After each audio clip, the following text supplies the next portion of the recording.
Arthur's goated. If you don't know what Arthur is, just watch Arthur. How would you even describe Arthur? Fine, children's TV, but that's so good that an adult could probably enjoy it. Yeah. Like, it is literally made for like 5-year-olds, but it's written so well that like, again, like as an adult, you're like, this is not bad. It's so weird because it kind of hides its very adult themes in a very like friendly for children type of way. Like, I think I think Arthur is one of the best shows when it comes to subtle writing. Yeah. Where it's like, before you realize it, this character has been built up to be something that you can kind of be like, yeah, I get what you're going through, bro. There's some really good episodes. Yeah. I remember even when I was like 16, came back from school, if Arthur was on, I'd watch Arthur. Oh yeah. I loved Arthur. And still when I was, speaking like, of 16. banger openings, my Dude. lord, Oh my one God.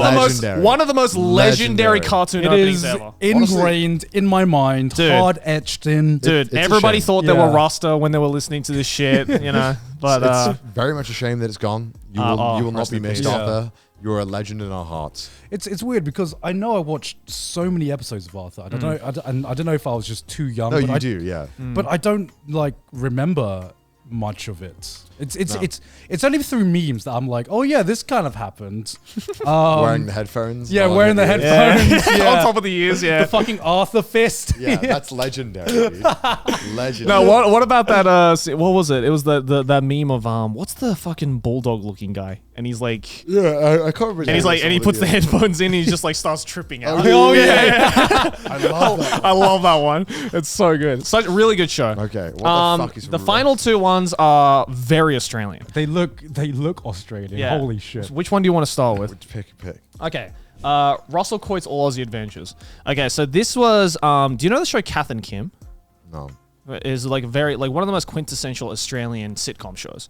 Very extreme. We only imported Neighbours. Yeah. Well, okay. So if Neighbours is like number one, Kath and Kim's like number two. It's like one of the most beloved shows. I thought about putting that on there, but this guy, he's I keep forgetting the guy's name, the actor's name, but he's also a comedian. Russell Coit. No, so Russell Coit is this character's name. Oh. So basically, this is a parody of like a kind of survival, like Steve Irwin's survival in Australia type of educational show. Right. Except this guy, whose real name's not Russell Coit, he's an actor. He plays this character called Russell Coit, who's like the most stereotypical, like, I'm a survival expert out in Australia. And he tries to give, and it's just a sketch comedy show where it's Russell Coit just trying to like kind of tell you about like how to, like, this is how you build a fire in Australia, or like, oh, I just found a red belly black snake. Here's how you like get rid of it. But it always ends up in the most like horrific ways. Oh, that's awesome. There's this one scene where he's talking to some Indigenous Australian people. And he's kind of like getting them to like, you know, teach them about like how to like pick berries in the wildlife and stuff like that, and learning from them. But there's this reoccurring joke in Russell Coit where every time Russell Coit goes up to someone and gives them a handshake, there's this one clip that replays every single handshake. So it's like it's almost like this stock image video of just the close up of the hands handshaking, these two white guys handshaking, and it plays every time Russell Coit goes up to a new person and gives them a handshake. So there's this one episode where he's talking to these like Indigenous Australians and he's going up to handshake all of them. Yeah. Every time he goes into handshake, it just cuts to two white guys handshaking. And it's like this show is like that sounds like a meme. Yeah, you know? it is, dude. Like Was people it for go kids back or like adults or both. Oh, yeah. Like there were some instances where like it was very like adult oriented where like he would actually get hurt in the show, but in like a comedic kind of way. But it was just so incredibly funny because it's one of the most perfect examples of just really subtle comedy in like sketch comedy shows. Right. I don't know how well it has aged today. It might be, you know, because I think this is from like the late 90s, I think early 90s even. Okay. Good age poorly. Yeah. So a lot of comedies have aged poorly. A lot of comedies have aged poorly from Yeah. that time. Yeah. And another comedy that might have aged poorly from that time is this one. It's called Fat Pizza. So this is a show when Kevin, right? Our boy Kevin Pankin. Yeah. We fucking bonded over this show again the other day when we were in Australia because this is one of those shows where I think everyone in our age group watched this show. Right. So basically, like you guys were talking about Peep Show being like the peak of like British cringe comedy. Yeah. This is probably the Australian equivalent to it. Right. Okay. So it's this show about this guy Paulie, who is this like Italian Australian immigrant, and it's basically about his character. He's like a pizza delivery guy, and he works at this like really fucking sketch pizza shop in this really sketch neighborhood of Australia, and it's basically just like the daily shenanigans that he gets up to, where he has to deal with like these like fucking horrendous like bogan customers and like because Paulie, this actor's name, I think his actual real name is Paul as well. Right. And all of the cast members are like, you know, Italian immigrants in Australia or like Lebanese immigrants in Australia. And it's just like a lot of the it's very much revolved around like kind of the European and Middle Eastern immigrants who migrated to Australia. Okay. So a lot of that kind of comedy exists, but you don't have to be part of that race to understand that comedy because it's so ingrained in Australian comedy. There's a really famous actress now in Hollywood, Rebel Wilson, I think her name is. She started off in this show. Wow. Which one? Rebel Wilson. She's not in this picture. Oh no, there she's right there. Oh, okay. Yeah. So she started off. This was like the show that made her famous. Oh, wow. In Australia, she played this character called Tula, who is this like fucking obese like girl who like keeps ordering pizzas.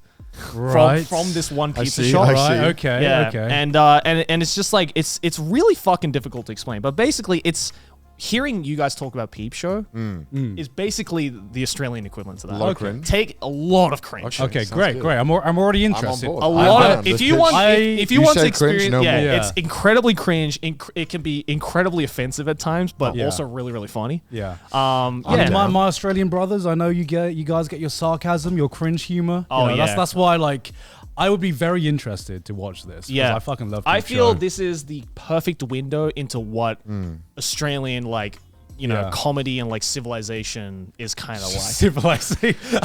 because to be fair, we live in a civilization. Because to be fair, I have been to some places in like kind of outer Australia where it gives off this vibe. Okay, like these are like they're exaggerations, I think, of people that exist in real life. Yeah.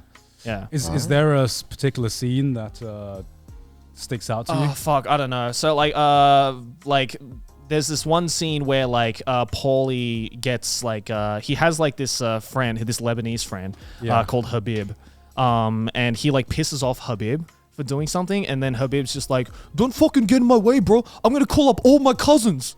And then he's just like, well, how many cousins do you have here? And then 5 minutes later, there's just like, over the hill, there's just these like 40 cars just full of these Lebanese dudes that just like rock up to the pizza shop and just start beating the shit out of Paulie. And then Habib, he's like this character. He plays like this like stereotypical like Lebanese Australian guy. So every time he takes off his shirt, it's just like completely just like full of hair. Like you can't see any of his skin at all. And it just like kind of plays into those stereotypes. But not in like a way where it's like racist, if that makes sense. Right. It's just like a lot of like just very tongue-in-cheek like slapstick comedy. That's very Australian. All right. And yeah, that's my I don't watch TV. How hard was it to make this? To be fair, thinking about it now, I would probably replace maybe like because I completely forgot about Top Gear. Yeah. I'm like, well, I mean, I could have put that. I could have put that in as well. And I'm like, what the fuck? I watched so much fucking Top Gear. So like, I would probably replace one of these Top Gear. Yeah, but we're Top Gear now. We just try to. We try to. We just try hard. We are we're bottom gear. We're bottom gear.